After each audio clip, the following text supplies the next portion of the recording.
Con 39 minutos, 6:39, lo habíamos anunciado antes del corte. La Comisión de Constitución del Congreso aprobó ayer con 8 votos a favor, 5 en contra y una abstención derogar el decreto legislativo del gobierno que obligaba a los casinos y tragamonedas a pagar el impuesto selectivo al consumo. Ya no van a tributar. Esto es muy preocupante. El Ejecutivo, mediante las facultades legislativas delegadas, aprobó en septiembre, en este último mes de septiembre, que los casinos y tragamonedas estén gravados con este impuesto, ¿no? Aplicándose un sistema específico de soles por mesa de casino o por máquina. El congresista del Fujimorismo, Miki Torres, coordinador del grupo de trabajo encargado, puso en debate esta derogatoria en la Comisión de Constitución. Y bueno, ahora tenemos este tema que es muy delicado y del que vamos a conversar, pero no por el lado legislativo, sino por el lado de la salud pública, porque evidentemente hay un tema de ludopatía aquí que se está indirectamente fomentando, o que por lo menos no se está atacando. Vamos a conversar de ese tema con la doctora Vanessa Herrera. Ella es médico psiquiatra del Instituto de Salud Mental Honorio Delgado, Hideo Noguchi.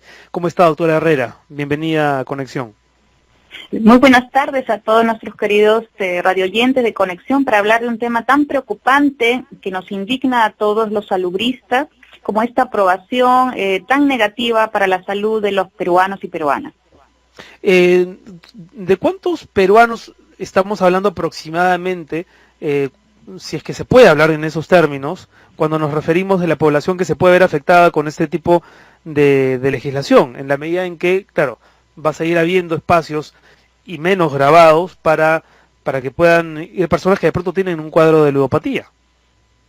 Claro, alrededor de según el estudio de Cedro el 2010 y otros estudios más pequeños afines, alrededor del 1.3 al 1.5% de peruanos sufren de juego patológico con las secuelas severas por la ludopatía. ¿Eso qué quiere decir? Más o menos 300.000 peruanos y peruanas actualmente vienen teniendo un problema, secuelas por el juego patológico perjudicial. Y esto es preocupante, sobre todo a nuestros queridos radioyentes en población joven, varones, y que inicien la adolescencia. El gasto de bolsillo, las pérdidas son enormes a nivel familiar, social, pérdida del trabajo, las deudas, las pérdidas de la hipoteca, y se ha demostrado el incremento de los divorcios y conflictos familiares por esta situación. Nosotros actualmente ahora doctora, la ludopatía, ¿cómo se define? ¿Es un trastorno que se vive de qué manera? Sospecho que no es hereditario. ¿De qué manera uno termina siendo un ludópata? Claro, la ludopatía en este caso, hablando de es un tipo de adicción que consiste en que la persona de cualquier edad, de ambos géneros, tiene el deseo insaciable de querer jugar, en este caso a las maquinitas, tragamonedas, pueden tener síntomas de abstinencia, no dormir, soñar con las maquinitas, no medir las consecuencias, tener un severo descontrol de impulsos, y a pesar de estar perdiendo una y otra vez, seguir impulsándose por un deseo vehemente y no controlado para seguir idealizando su placer, en este caso, al seguir jugando. Ahora, doctora, ¿tenemos algún estudio de cuál es la población más afectada? Porque, por ejemplo, siempre que hablamos de ludopatía, pensamos en los niños y los videojuegos, pero yo escucho desde hace muchos años muchísimas personas decir, mi abuelo se va a la maquinita, mi abuela, mi tía, mi mamá, ¿dónde está tu mamá? No, es que en las noches se va a la maquinita, y eso pasa con un montón de gente mayor e incluso de la tercera edad. Así es, existen grupos de riesgo más vulnerables.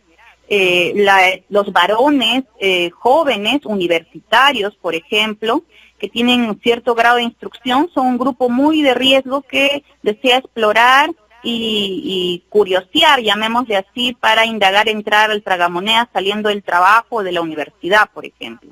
Otro grupo son los adolescentes en la secundaria, y otro pico de grupos son los jubilados o los que están adultos mayores, que viven solas y que no tienen espacios de ocio saludables.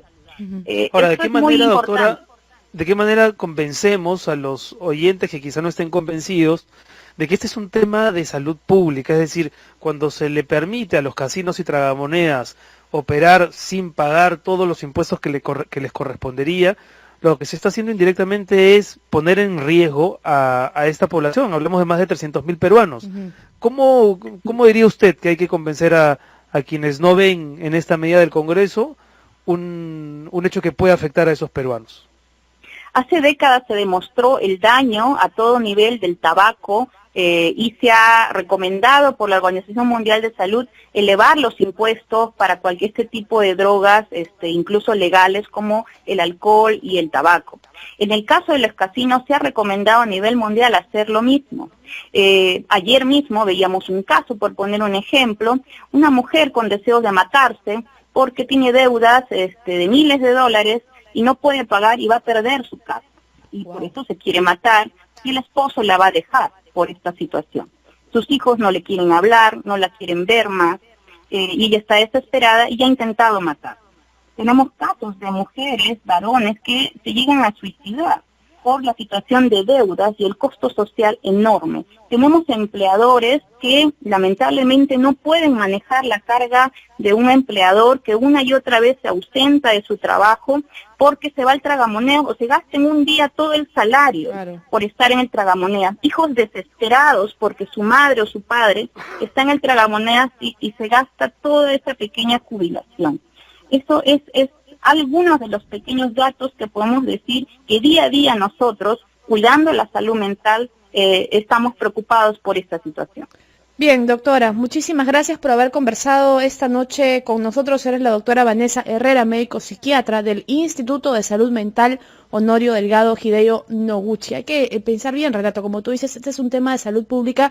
Hay gente que quizás no se da cuenta porque ella está acostumbrada a que su papá o su mamá o su tía o el abuelito vaya a la maquinita y regrese muy tarde por la noche, y creen que se está divirtiendo, se está distrayendo. Para quien va ocasionalmente al casino y al tragamonedas, evidentemente no es un problema, ¿no?